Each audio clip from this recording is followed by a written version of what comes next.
Okay, we should be live now, so I will call the meeting to order. Welcome to the Audit Committee Public Session meeting for Tuesday, November the 8th, 2022. We have an acknowledgement of the lands today to be read by Dan. Thank you. Thank you. Halton, as we know it today, is rich in history and modern traditions of many First Nations and the Métis, from the Anishinaabe to the Attawandaron, the Haudenosaunee, and the Métis. These lands surrounding the Great Lakes are steeped in Indigenous history. As we gather today on these treaty lands, we have the responsibility to honor and respect the four directions: land, waters, plants, animals, ancestors that walk before us, and all the wonderful elements of creation that exist. We would like to acknowledge and thank the Mississaugas of the Credit First Nation for sharing their traditional territory with us. Thank you very much, Dan. Now I'd like to call for any declarations of possible conflict of interest. Seeing none, we will move on to approval of the agenda. Could I have a mover, please? Dan, and a seconder?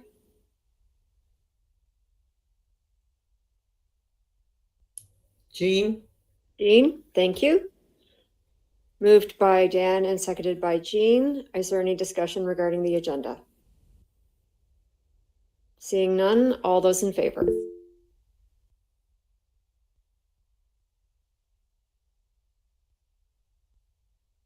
That passes, thank you.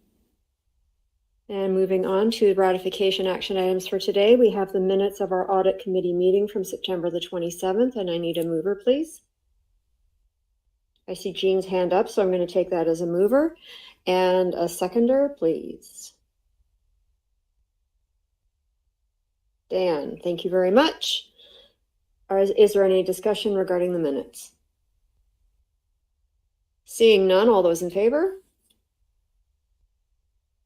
Thank you very much. That is unanimous. Now we will move up to approval of transactions from private session. We do have one item from private session. I need a mover for the receipt of the management letter of recommendations from our external auditor, please. And I will give that to Dan, with a seconder being Jean. Thank you. Is there any discussion regarding this item? Seeing none, all those in favor? Thank you. Welcome, Leah. That passes unanimously. Moving on to our action item for public session. We have 2.3.1, recommendation to board 2021-2022 financial statements, and I will ask our Superintendent of Business to please speak to that. Superintendent Ngoy. Thank you, and through the chair, I wanted to take a few minutes to walk you through some of the summary items in our financial statements for the year ending August 31st, 2022. And first off, I wanted to offer my sincere thanks and appreciation to our team who has worked diligently to put this together. There's been a lot of work involved in a very short amount of time. Some changes that were emerging, and up until the last minute, things were fluid. And I would like to appreciate all the late evenings and weekends that have been put into this. So thank you to my team, the managers being on this call, but also to Sonia Clayton, who is the manager of capital services, and she is not on the call, and all of their staff. I also wanted to thank Deloitte and the audit team for working through a number of changing and emerging issues with us throughout this audit period, and their support. And with that, I'm going to go through some highlights in our financial statements, and I'm happy to take questions throughout or at the end. And Lillian, our audit partner from Deloitte, will follow with the next item in the auditor's report. So we're going to start by looking at the financial statements and looking at the consolidated statement of financial position, or the balance sheet. This outlines the board's financial assets, liabilities, and the accumulated surplus.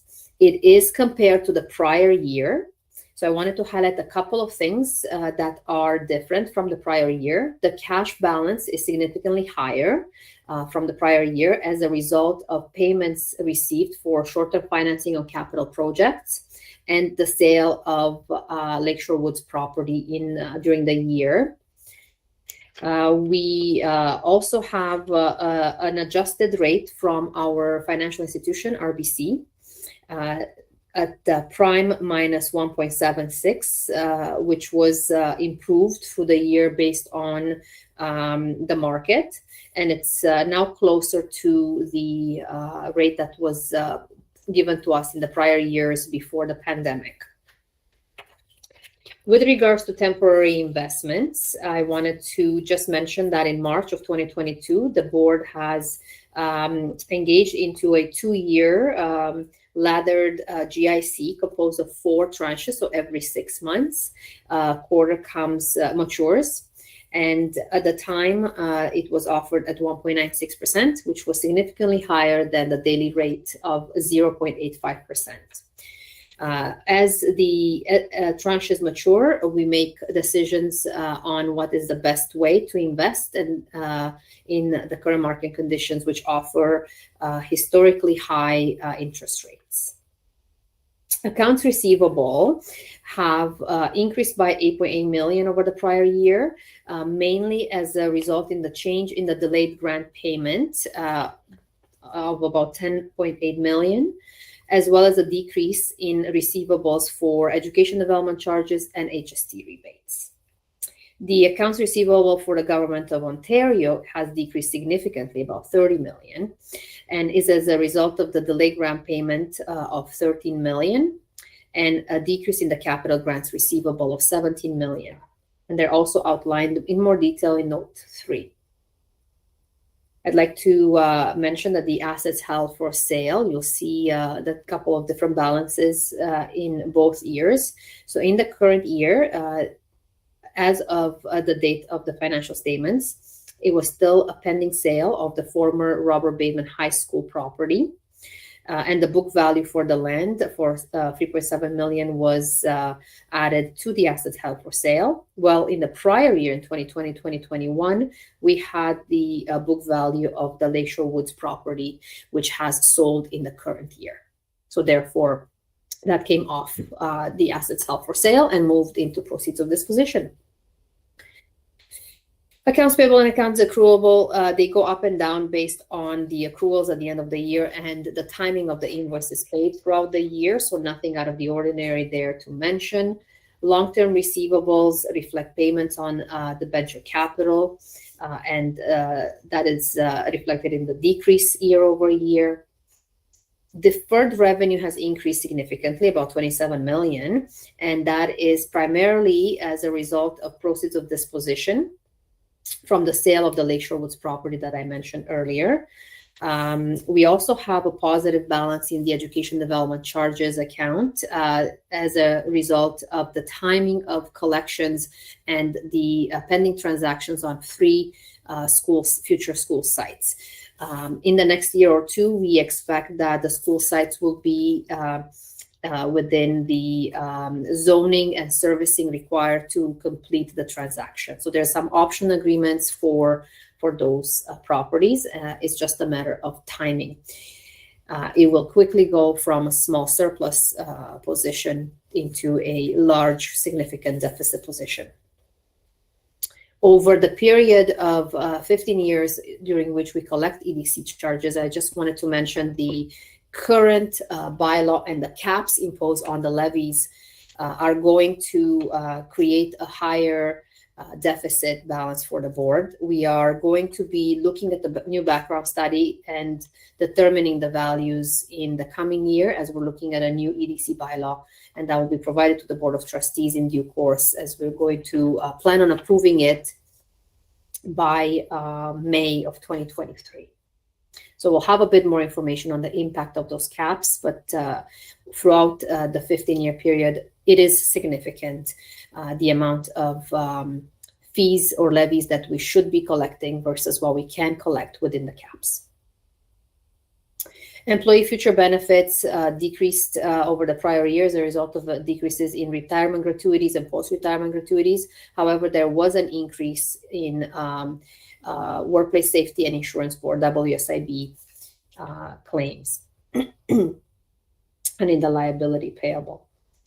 The deferred capital contributions is increased over the prior year as a result of projects that we conduct, so renewal and school condition improvement type of projects, major construction projects, completion of Elsie McGill, Rattlesnake Point, Milton number 12, and the renovations at Nelson, to name the most significant ones.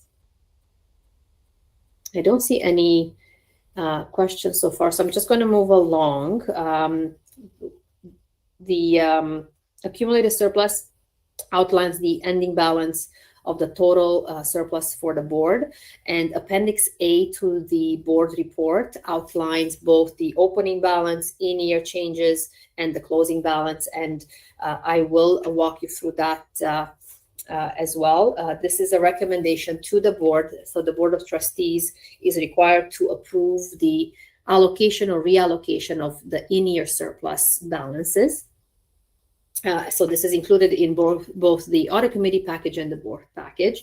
I wanted to mention that we've completed the year, so the top line there, we've completed a year with a 3.5 million in-year deficit, operating deficit.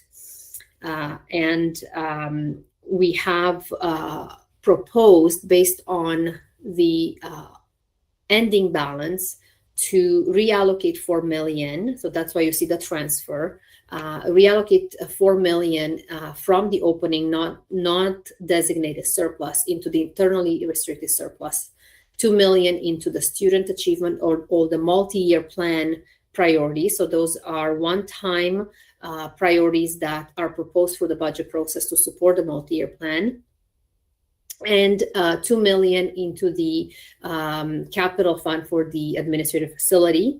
And that is as a result of savings within the board administration and governance grant, which is the only allocation within grants for student needs that allows us to put aside funds to either make renovations or repairs to the current building, or as the building is becoming prohibitive to repair, put some funds aside to rebuild it. So that's going to be the recommendation to the Board of Trustees in terms of reallocation. I'll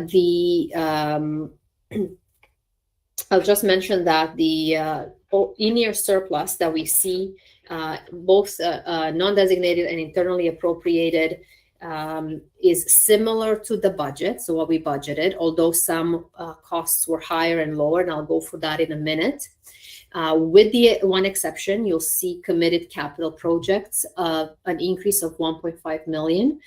In year, the Board of Trustees approved, and the ministry also approved, the 6th classroom addition at Rattlesnake Point to be covered either from accumulated surplus or proceeds of disposition. The ministry has directed us to use it from accumulated surplus, and hence you see the balance here at year end. So taking that aside, if we look at the in-year movement of surplus, we are quite comparable to what we budgeted. So I'd like to just go through a couple of things from a revenue and expense perspective. I can't find my notes. So when we compare revenues to budget, so in year, we have ended the year with about 210 less in enrollment at the secondary level. So there was a slight increase on the elementary level and a decrease in a secondary panel. So 210 lost in enrollment.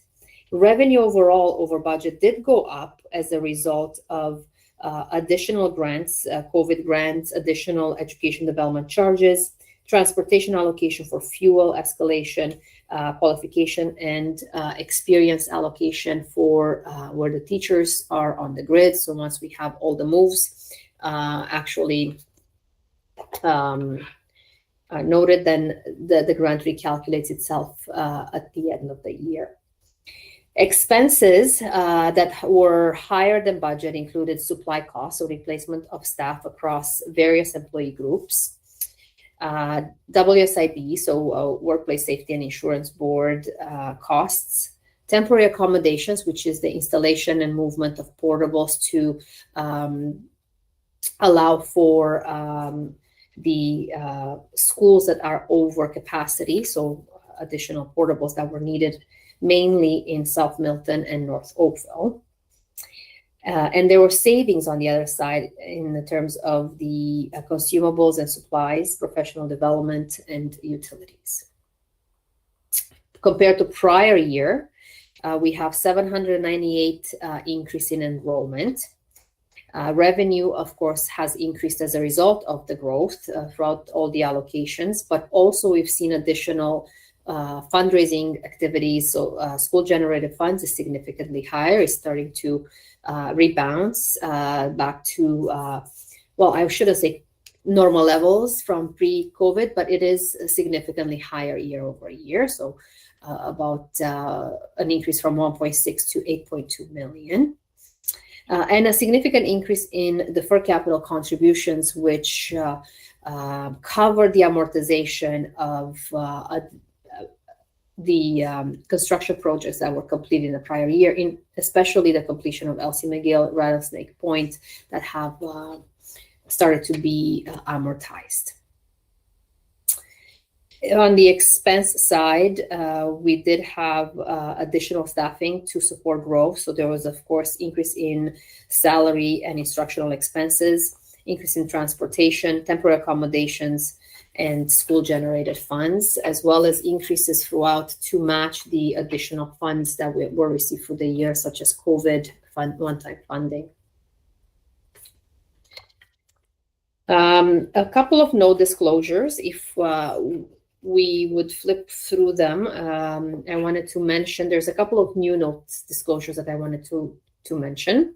Note 2 is an investments note and outlines the details about the $25 million investment in guaranteed investment certificates, or GICs, that was made back in March 22.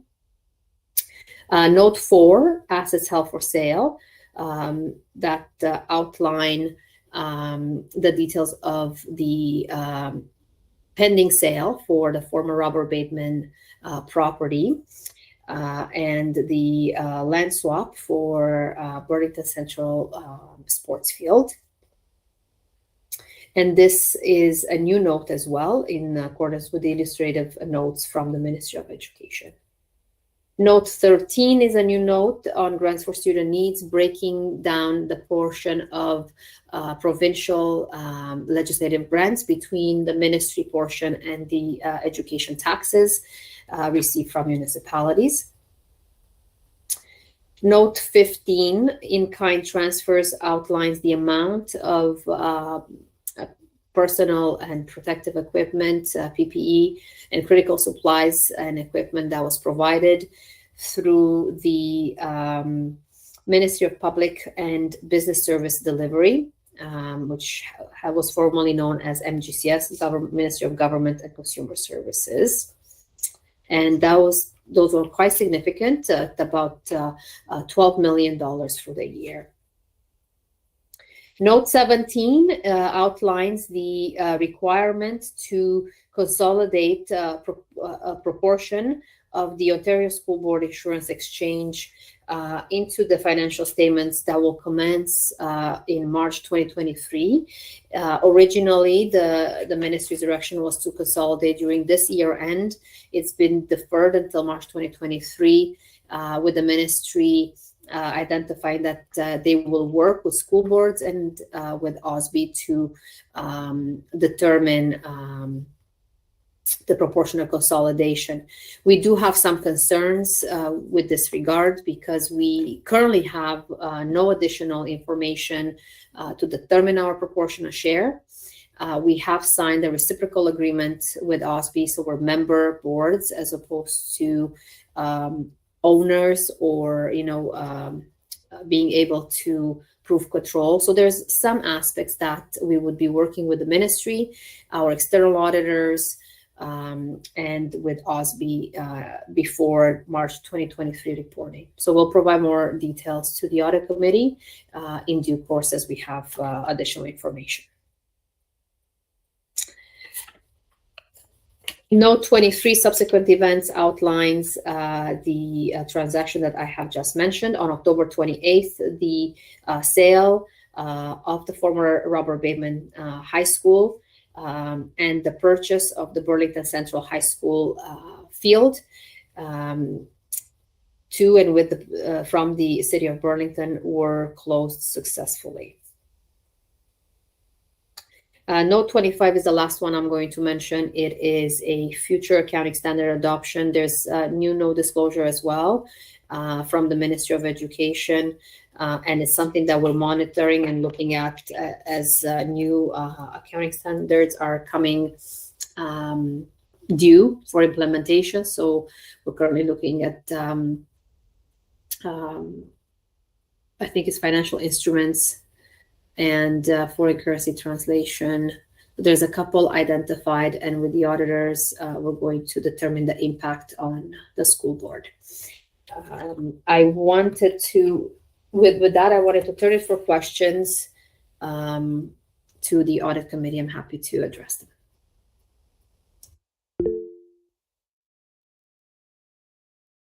Leah, please go ahead. Hi, thank you. Through the chair. Thank you for your report.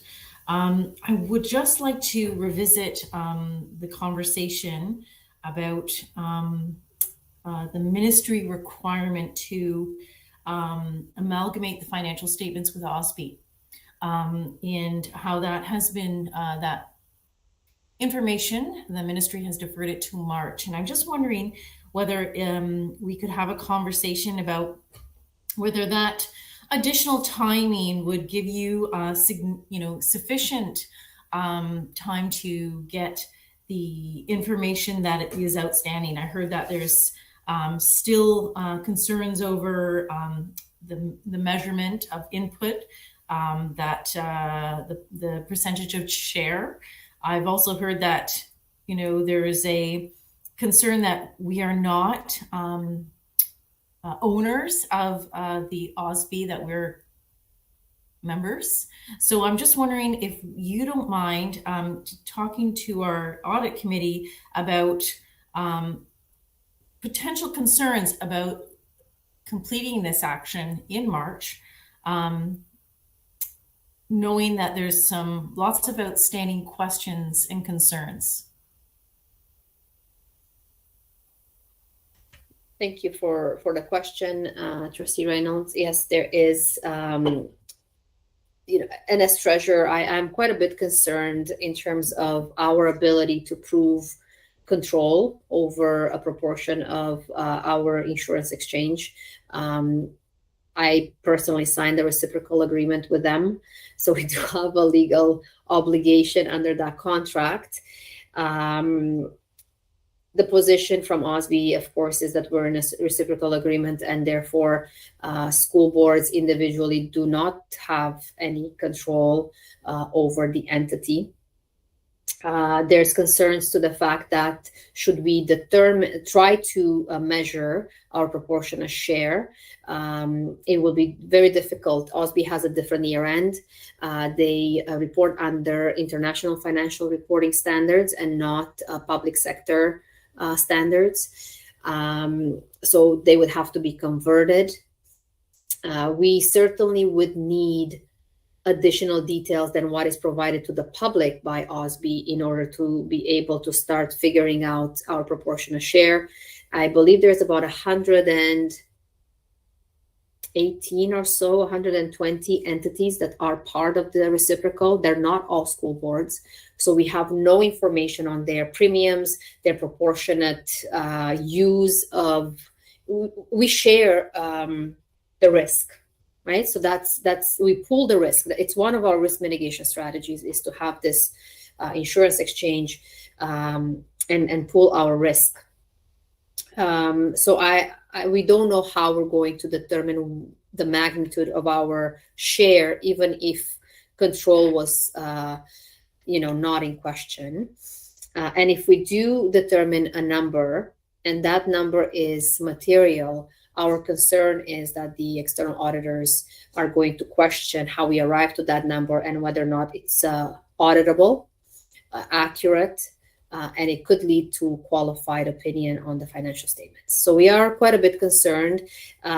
Is it enough time? If we started now and started those discussions and started working on numbers, if that is the direction we're going to end up going, we probably have sufficient time. I just think everyone is, there's different things going on at the same time. The revised estimates are coming up, which is taking the ministry's attention, planning for the budget for next year, labor negotiations, etc. So we'll see when we get back into this topic to focus on it. That could be a concern whether or not there's sufficient time. To follow Leah, up, did you wish to bring a motion at this time? yes, thank you. I'm wondering whether it's if it's appropriate for our audit committee to perhaps advocate to the ministry, and perhaps the Ontario Auditor General to advocate that we really have a very short time, 4 months. You've outlined a lot of concerns that we're going to have to undertake in this next little while. So I'm wondering whether there's interest amongst our members to write a letter advocating for perhaps more time, or advocating our position as we know it currently, and what perhaps we need to do, what we need to obtain to be able to continue to file for the March deadline. So I'm just wondering if there's an appetite amongst our audit committee to do that kind of advocacy. And I'd be happy to put that motion forward. And I haven't formulated it in my brain, but it would be a motion to direct our audit chair to write a letter copying other boards and the Auditor General of Ontario and the ministry to provide us with information that helps us answer these questions that are left in the balance unanswered at the moment.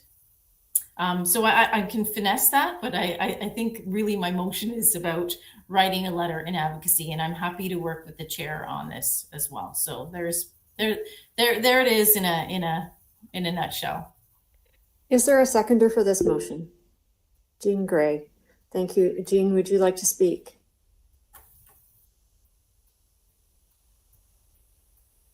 Yes, thank you very much. No, I concur with what Leah has had to say. And I wonder, Leah, who you think would be appropriate for this this letter to be copied to. Would we look to perhaps copy other audit committees from our from the boards in our area?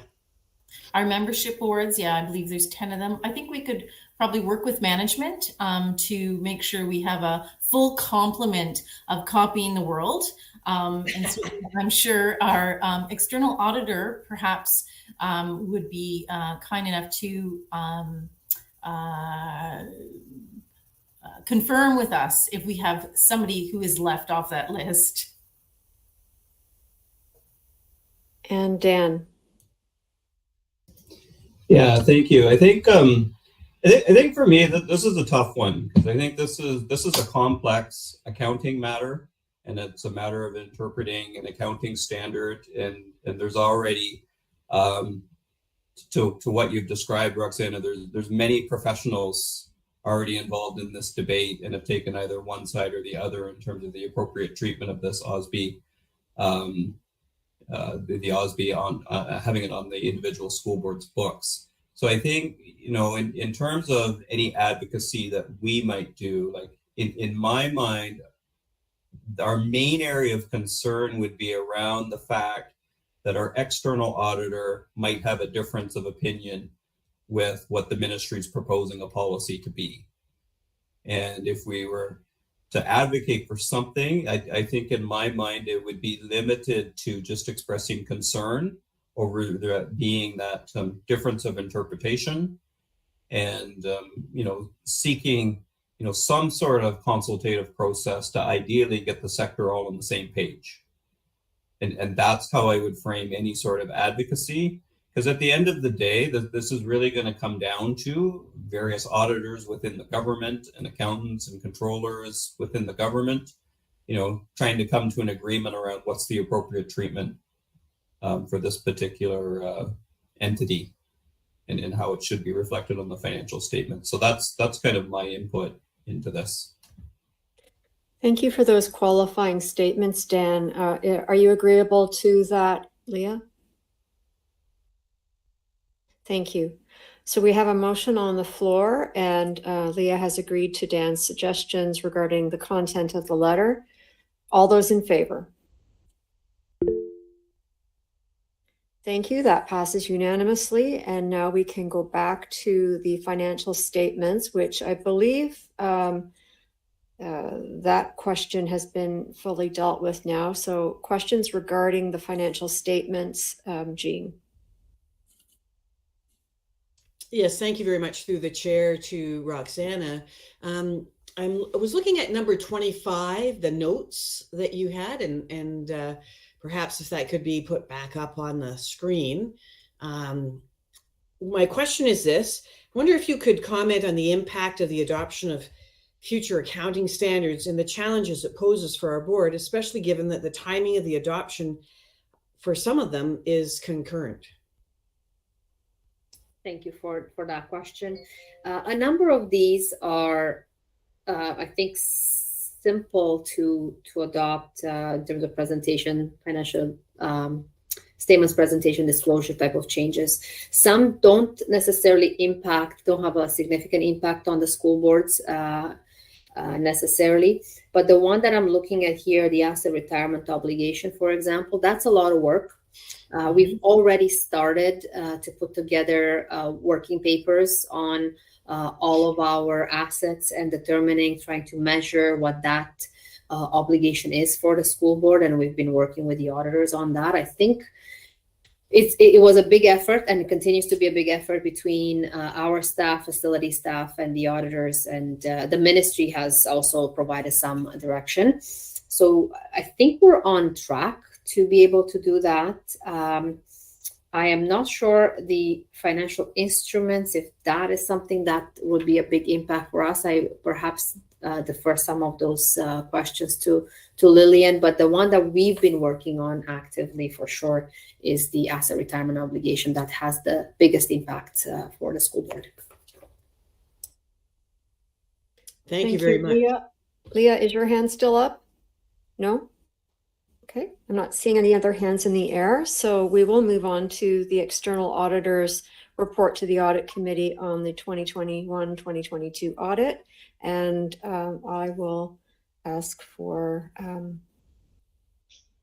yes, it's now up on the screen. Thank you very much. Perfect. Thank you very much. And through you, Madam Chair, thank you for having me here today. And I will jump back into the question about the new accounting standards as I'm going through my audit results report, but I will go through it sequentially just to keep in line with the document itself that's on screen. So thank you. And before I do commence, I do want to say a big congratulations to management for another year of a successful audit. As the audit committee will be aware, if you've gone through our materials, it was yet another clean audit for management. And so certainly kudos. An uneventful audit results report does not mean that there wasn't a significant amount of effort put in place by the finance team. And certainly it reflects the good work that they've been doing and also the diligence that they've paid to the financial reporting process throughout the year. So much thanks to them throughout the audit process again this year. If we can move into the executive summary page, I do want to hit on some of the key highlights from this year's audit, and highlight on some of the items that are unusual or new this year that differs from prior years. On the executive summary page, the committee will recall that back when we presented our audit plan in May, we did identify to you the materiality level that we'll be using as part of our audit, both to drive the extent of audit testing that we would be performing, as well as for us to accumulate errors if we were to identify any throughout the audit. This is an important concept in any audit that's performed because it helps us to assess and step back at the end of the conclusion of our engagement whether or not the financial statements are fairly presented. So that number, I do want to report back to you, ended up being $20 million at that overall financial statement level materiality. And at the lower level, which is the level where we do accumulate errors and report them individually to the committee, is that clearly trivial threshold of 5% of our materiality number, which is $1 million. So again, as I've mentioned before, there were no uncorrected misstatements to report during our audit, nor were there any corrected misstatements as part of our audit as well. So again, very, very clean results. To the left of this page is a listing of our audit risks for the year. These are consistent with what we identified in our audit plan back in May. So no changes there, but I'll focus on a little bit more discussion as I move into that section of the report. Moving on to the next page of the executive summary. So sorry, Carrie, if you could, yes, thank you. Just a few housekeeping items for the committee's information. We did list here a list of the outstanding items at this point in our audit that will then drive whether or not we're able to issue our final financial statements. These are housekeeping in nature, and we do anticipate that they'll be completed once the board approves the financial statements themselves. In terms of key highlights, we've already had significant discussions about the OSB consolidation issue.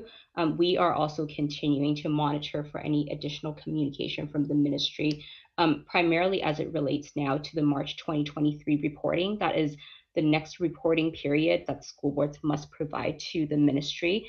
Not a full audit typically during that period of time, but specified procedures. So we are monitoring to assess whether or not there would be any implications and what those implications may be, as we are awaiting instructions as well on what that actually will be for the March reporting.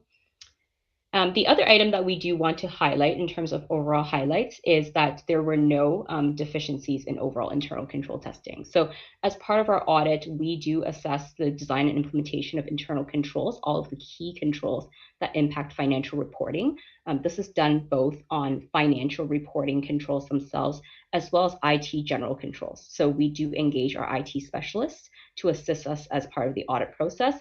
You'll see that this year there's no management recommendation relating to any IT general controls. So very good news indeed. We do want to mention that there was additional testing performed this year on departmental P cards. So in this year's audit results document, you will see that there is one particular section relating to P cards and our observations and recommendations relating to that area. So we can cover that off later on. So moving on, I think the next area that I do want to speak about is going to those audit risks. As I've mentioned before, these risks, as well as the response, which is the procedures we performed, are consistent with what we outlined as part of our audit plan. And you'll see in each of these areas that the results are very clean. So there's nothing to report. So I don't intend to go through them in any great detail, but I do want to jump to the last item, which relates to the future accounting standards. So we did raise this in the current year because we recognize that certain of these standards will take significant effort on management's part, and also coordination with ourselves as your auditors in order to ensure that the adoption is smooth. So out of that list of standards disclosed in note 25 in the financial statements, the biggest one that I think will take effort is asset retirement obligation, as mentioned by Superintendent Nagoy. The concept of asset retirement obligations is sometimes difficult to understand outside of the accounting realm. The whole idea of recording an obligation relating to something that needs to occur in the future could be foreign. And it also is a number that requires some assumptions in order to arrive at. So it's not hard information necessarily, it's a lot of estimation. And so this is an area that we do anticipate over the next little while we'll have to, as audit firms, work very closely with school boards to ensure proper adoption. There is fair value discounting required for these obligations. There's amortization required as well for the recording. So it isn't simple. So we recognize that there will be a great deal of effort going forward. So we do want the committee to be aware that this is coming, and that in the fiscal 2023 financial statements themselves, you'll be seeing some new line items in the financial statement themselves, as well as additional disclosures relating to this area in particular. So do not want you to be surprised, but this is something that will take some work in the months ahead. So just a couple more items I do want to cover off. So reminder that in terms of the audit itself, we do include the results as it relates to Halton Student Transportation Services in the financial statements of the school board. And so from an audit perspective, we are required as your auditors to communicate with HSTS auditors as well, and that has been done. So I recognize that those financial statements are also within the agenda items today. So we have also completed our work as it relates to that audit. And then lastly, I do want to, as I've mentioned before, we do use our IT specialists, but we also rely on the school board's actuaries as well as part of the audit. So we do perform testing on their valuation of the employee benefit plans, and do test their assumptions of EUs as well. And so moving on, the last item I will cover off is the procedures relating to departmental P cards. We were asked by the audit committee to perform some additional procedures this year, which we've summarized on this page. In total, we performed testing on 6 separate P card holders, and there are some recommendations emerging out of that work. None of the observations that we made related to deficiencies and controls, but we do recommend some process recommendations just to enhance the overall consistency in the process itself, and to strengthen some of the support that is obtained and retained as it relates to P card spending. So we do want to leave that with the committee for your consideration as well as management as well. And with that, I think I'll pause. The rest of the results document, I think, is quite straightforward. There are some communication requirements which we've summarized for the committee's information, as well as included a copy of the management representations letter that we'll be asking management to sign back to us. But I'll be happy to take any questions. Thank you. Are there any questions for Lillian? Thank you. Oh, we do have one. Jean. Thank you very much through the chair to Lillian. Lillian, I know that your study or your audit this year involved 6 studies of P cards. In a system our size, is 6 a significant research number to allow us to draw conclusions? Through you, Chair, I think for a system of this size, and maybe just to add to that, we actually performed testing on 11 P cards. So there are site cards at the school level as well as departmental P cards. So the 6 cards that are summarized on this page relate to departmental P cards only, and then further perform testing at the 5 schools that we visit. So in total, 11 cards. I would say that it is a small sample, and like most audits, we do perform a sample. The one addition that I will add, additional detail, is that in selecting the cards for testing, we did pay attention to the quantum of the average spending on each of the cards, in determining which ones to select for the purpose of our departmental P card review. And so while it is a small sample size for sure, we do recognize that our selections do reflect what we consider to be the risk profile based on where the spending is higher. So it will never be conclusive. And the one thing I will say is that every P card holder might have different spending habits and different usage needs as well. So it's difficult to extrapolate the results that we see across the system. But certainly, I think we did take into account where we thought the risk would be higher based on the holders and the spending. Thank you very much. Thank you, Lillian, for that report. I'm not seeing any other hands. And thank you very much again for being able to provide our management team with a clean audit. And thank you to the management for providing Lillian with what she needed in order to do that. Now I will read the motion. Be it resolved that the Audit Committee recommends the audited financial statements of the Halton District School Board for the fiscal year ended August 31, 2022, be approved by the Board of Trustees. And I need a mover, please. Leah, seconded by Dan. Thank you very much. Are there any comments or questions about this motion? Seeing none, all those in favor? Thank you. That passes unanimously. Thank you very much. Moving on to our information items for today, we have 3.1.1 supplemental reporting. And once again, I'll ask Roxana Nagoy to present.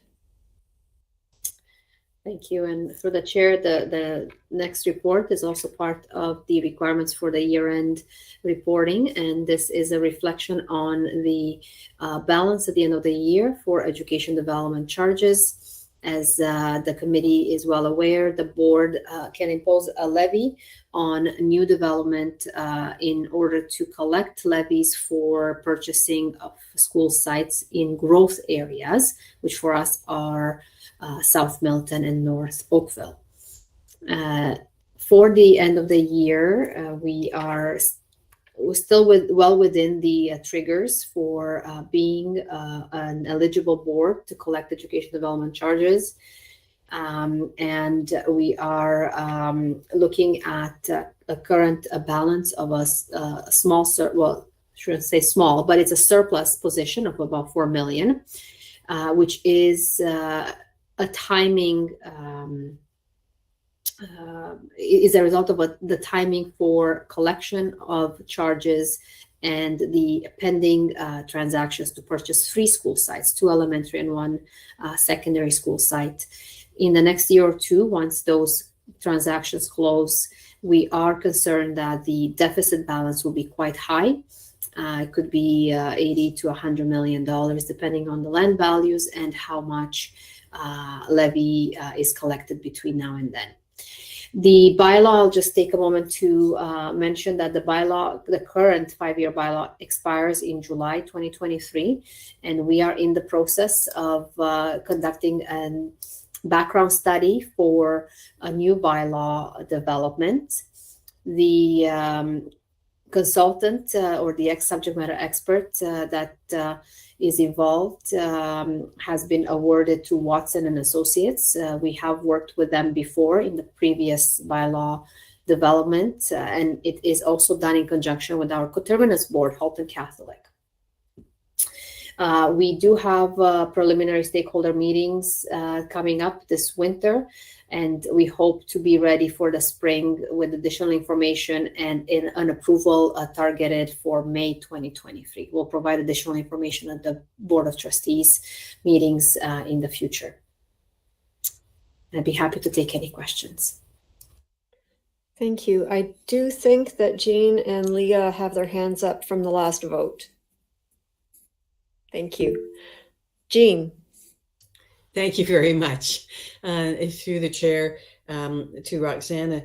Roxana, could you comment on, I'm interested in the EDCs, the fact that there's going to still be limitations imposed by the provincial government on, I guess, the rates. Could you comment just to kind of flush that out for us again? Yes, absolutely. In 2019, the ministry and the government has imposed some changes to the regulation that oversees or governs the EDC bylaws, and it reflected restrictions in terms of the percentage or amount that could be used to increase the year-over-year levies. The bylaws are typically a 5-year term. However, on an annual basis, depending on market values for land evaluations, the member boards have the ability to reassess whether or not the bylaw amounts should be adjusted.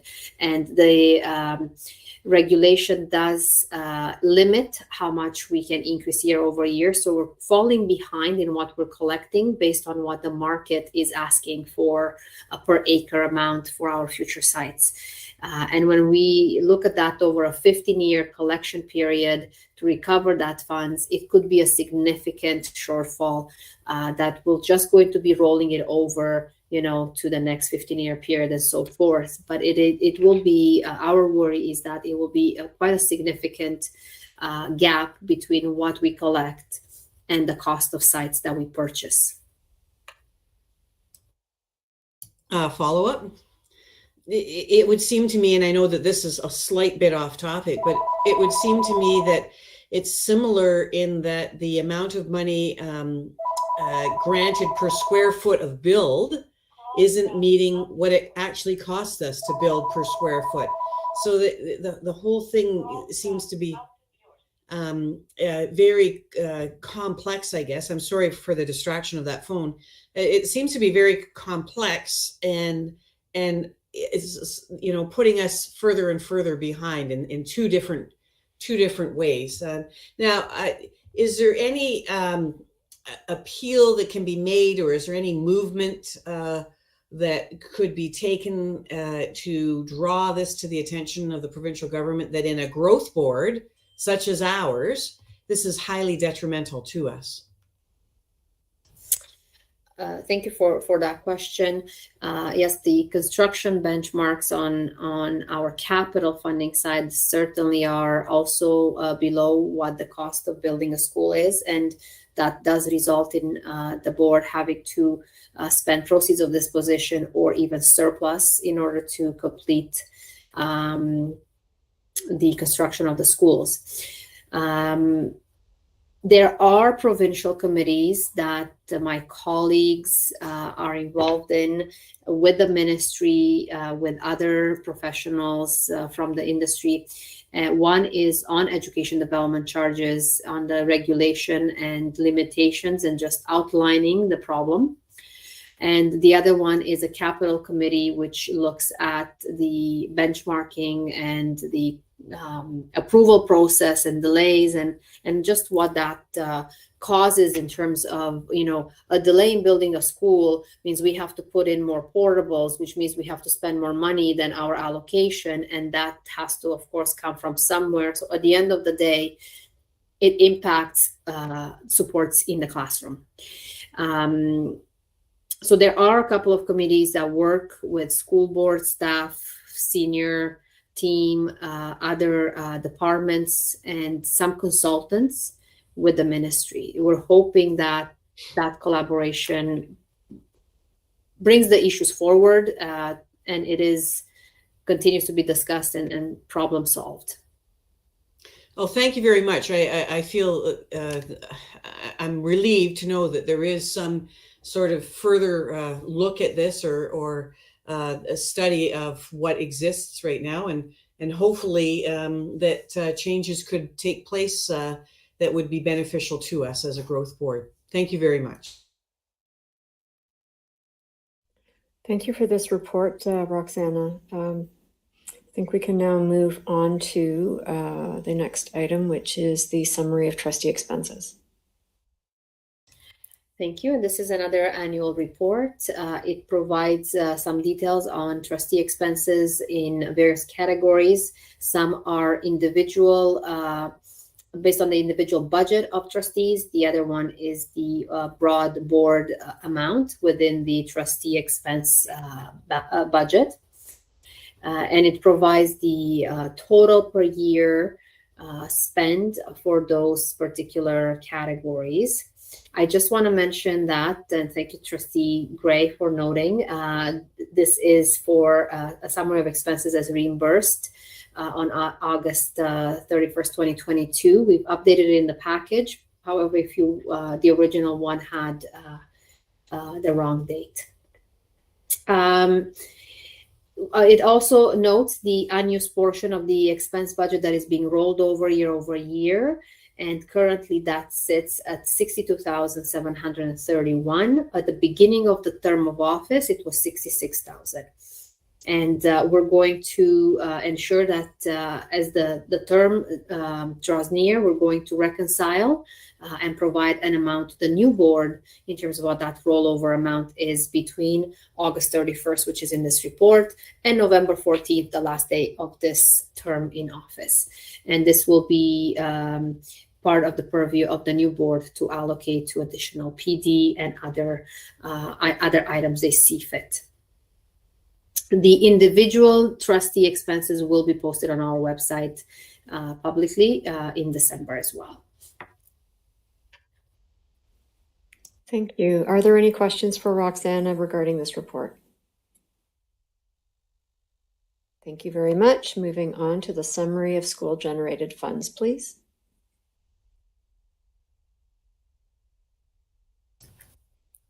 All right, thank you. And the year-end reports for school-generated funds compared to a few years back. It outlines the school-generated funds by panel, so elementary and secondary, as well as in total, as well as the balance at the end of the year. So overall, we have revenues of about 8.2 million and expenses of about 8 million in total. And they're based on categories that have been outlined in the appendices to the report, with a rollover balance or carry forward at the end of the year of about 4.2 million. So it is going up a little bit compared to the prior years, which were impacted by the pandemic and the lockdowns. And we expect that we will, in this current year, see a bit more of normal levels of extracurriculars and fundraising, and they will be reflected both in revenues and expenses of school-generated funds. We continue to focus on receipts online to avoid cash in schools. And that adoption has been great, and we're working with all the new families that join our board to be adopters of school cash online and the transactions being electronic. And I'd be happy, myself and Carrie Salemi would be happy to take any questions. Thank you, Roxana. I just noted that on Appendix A1, the first column heads 2020, 2021, and so does the second column. I'm thinking that the first column should be 2021, 2022. That's correct, yes. Thank you. And we've made that update for the board package already. Okay. Are there any questions for Roxana? I see Jean's hand up. Thank you. Yeah, thank you very much. I'm always interested in this report, Roxana, in that I know that we have this view that money coming in this case should be money going out. And I see that there was to the tune of $238,734, it looks like, if I have that right,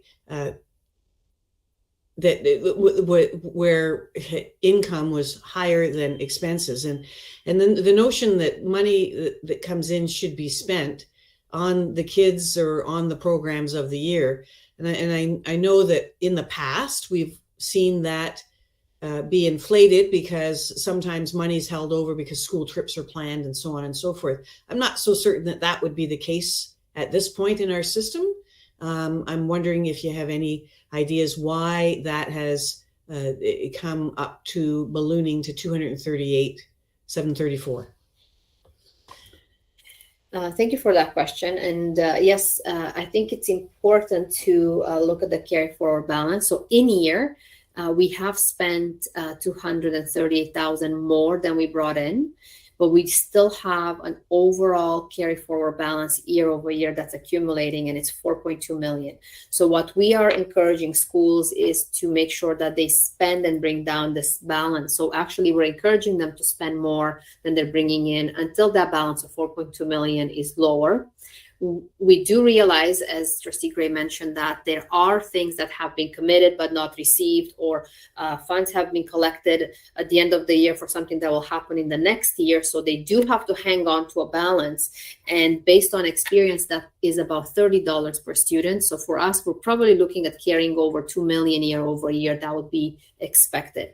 We still have a little bit over that amount of what we would expect. So we are still working with schools to complete their fundraising plan and how they're going to spend the surplus funds to make sure they bring this down, so they spend it on the students that were part of the fundraising when those funds were collected. So we don't want to be rolling over so much money. We want to actually bring it down. And I see Carrie has some additional information to share. Yes, thank you through the chair. Some of the reflections of the cash being higher as well is related to our IB programs because they do start collecting those funds in the year prior or before preceding when that program takes place. Thank you for that clarification, Carrie. I don't see any other questions for Roxana on this, so we will move on to 3.1.2 SB 28, update on OSB consolidation. Thank you, and that is me again. We did speak about this during our presentation of financial statements. This is a subsequent memo right before we've wrapped up the audit. The initial direction from the ministry was to consolidate the proportionate share of the school board in the Ontario School Board's insurance exchange, or OSB, which is our insurance provider for most of the boards in this province, actually, and to be consolidated as part of the year end. Given the fact that there are some concerns in terms of proving control over this enterprise, being able to measure the proportional consolidation at each school board level, the ministry has issued this memorandum to defer the consolidation to the March reporting, so March 2023. March is also the year end for the province, so that information is needed so the ministry can consolidate at the provincial level this entity. Between now and then, the memo does mention that the ministry will work with the school boards, school authorities, and OSB in order to determine how we proceed. OSB does have a different year end than school boards. It files under IFRS, International Financial Reporting Standards. So there's a number of concerns in how we're going to go about determining what the proportion would be, whether the auditors are going to agree, whether control can be proven. So we are going to continue to monitor closely and provide information to the audit committee and the board as to where this fluid situation will end. Thank you. Well, I think we have a solid understanding of this situation now. Moving on to 3.1.3, timelines for financial reporting, presentation to board, and again for Roxana. And this is just for information to the audit committee. As reports become available, we'll include the links here so that our external members as well can refer back to those reports as they are discharging their duties. Thank you. Thank you for that. And finally, moving on to the HSTS 2021-2022 financial statements. And again, Roxana. Okay, so I'll take the next half an hour to walk you through these financial statements. I'm joking.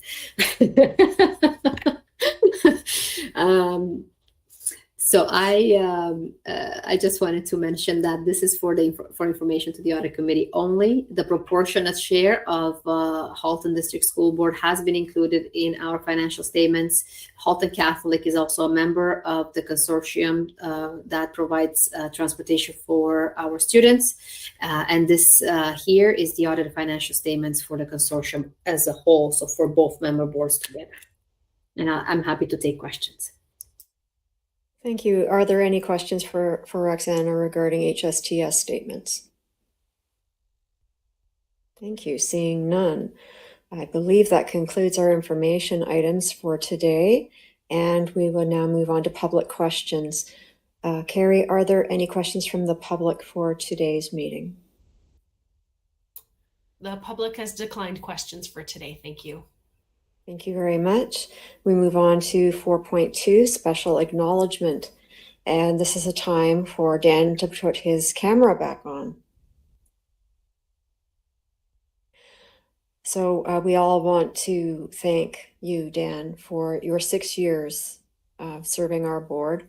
We've thanked you privately, but we want to thank you publicly. And I would like to ask actually Roxana to speak. I would like to echo Chair and Trustee Collard in thanking you for your input and appreciate all the questions and insights and just challenging us as management, challenging our auditors in terms of looking at certain things differently, and looking to make sure that we have proper controls in place, that we are satisfied with the processes we have in place, that we can improve, and continuing to support management through their improvement plans, as well as sharing all your expertise and your time in this volunteer role, dedicating over 6 years of your time. So we would like to thank you, and we will miss your expertise, and just your heart is in the right place in terms of supporting public education. So we're all very fond of our time together. In gratitude, we would like to provide a graduation award, and I believe I had it here. I believe it's for Pineland, is the area or the school in your area. So unless there's a better school that you would prefer, we were thinking that in your honor would be something that we would love to provide back for all your time and effort that you've dedicated to this committee. And thank you once again for all that you've done for the board and for our students and communities. Woo-hoo. Dan, would you like a chance to say something? Yes, for sure. I won't repeat the 40-minute speech that I gave in private session. No one knows whether that happened or not, except us. But no, it was my pleasure to serve on this committee, and it's been a great opportunity to work or to do this for an organization that takes the audit function seriously. And I think as a team, as a collective, we've really improved over the last 6 years, and I think that's a testament to the professionals that are all around the table, my trustee colleagues, our external auditors, our internal auditors, and of course Roxana, you and Carrie and the entire team. So it's been an absolute pleasure to serve on this committee. As I said earlier, I've learned just as much as I think I've contributed, and so for that I'm grateful for this opportunity, and thank you so much for the kind gesture like that. That's absolutely excellent. I really appreciate that. So thank you so much. Thank you, Dan. And I think there's a couple of other people that would like to say something. So I'm going to ask Director Ennis to speak. Thank you so much, Amy. I just wanted to say thank you, Dan, for everything that you have done to contribute to this committee to make it better. And so many of the senior staff and just members of our organization don't see all the great work that takes place in this committee, that holds us accountable, that makes us better and makes us stronger. And so your contribution has been an invaluable part of this process. And so I just want to say on behalf of everyone in the organization, thank you so much for your contribution and your commitment. Thank you so much. And Leah. Thank you. It was not my intention to follow the director. It's always his best for last, but I just wanted to say, as a trustee and a colleague on this committee, thank you so much for everything you brought. I've learned so much from you. I really appreciate that you brought your professional skepticism to this committee. We loved that, and it helped us communicate to our colleagues around the table. So our board is I think in a far better place. We are so grateful that we had such a level of commitment from you. Thank you from your board of trustees, but also thank you from the community, who really, you're an unsung hero. They don't see it, but let me tell you, we can tell you, we can feel it. So whatever you do in your next life, if it's getting back to your real life or whatever, best wishes. I'm sorry we're not in person, but I'm very grateful to have served alongside you. Great. Thank you so much, Leah. Thank you again, Dan. I look forward to seeing what you do next. I'm sure that you haven't stopped giving back to your community. Thanks so much. And with that, I look for a motion to adjourn. Did I see Jean's hand go up? Actually, I think I'll give it to Dan. Dan, motion to adjourn, seconded by Jean. And all those in favor. Thank you very much, everyone. Have an excellent evening. Bye. Bye now.